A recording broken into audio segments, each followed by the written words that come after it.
Қала тазалығы бұл бүкіл тұрғындар тазалығы. Қаламыздың қоғамдық орындары мен саябақтар тазалығын сақтау мақсатында ұйымдастырылған акцияға Қаныш Сәтбаев атындағы инженерлік техникалық институтының 1-2 курс студенттері және нөмір 4 кәсіптік лицей мен Екібастұз гуманитарлық техникалық колледжінің оқушылары мен жас отандық белсенділер қатысты. Мақсатымыз қаламыздың көркеюіне өз үлесімізді қосу дейді. Біз Бәйтерек маңында Екібастұздың экологиясын тазарту үшін осы жерде жиналып тазартып жатырмыз.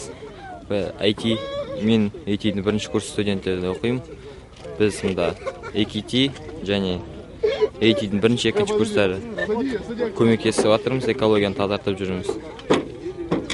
Тағы да енді осы Бәйтерек жинап жатырмыз. Келесі жылдары біз шахтер сол жақтарға барамыз. Акцияны Екібастұз қаласы әкімдігінің ішкі саясат бөлімімен бірлесіп қоршаған ортаны қорғау қоғамдық бірлестігі ұйымдастырып отыр. Зейнеткер Болатбай Жанділеуұлы да үлгілі істің басқасында жүр. Ақсақалдың айтуынша жастарымыз тазаламас бұрын ең бірінші ластамауға көңіл бөлу керек дейді. Қоршаған ортаны сақтау, осындағы мынау ақсақалдар еңбегі сіңген елімізге, жерімізге міне Аубакиров Шеркен ағамыз тұр, әне Петр Федорович Лысенко деген тұр, сондай ақсақалдары болып, осы қаламыздың таза болуына, ауаның не болмаса табиғаттың ластануына қарсы жұмыс істеп жатқан жағдайымыз бар.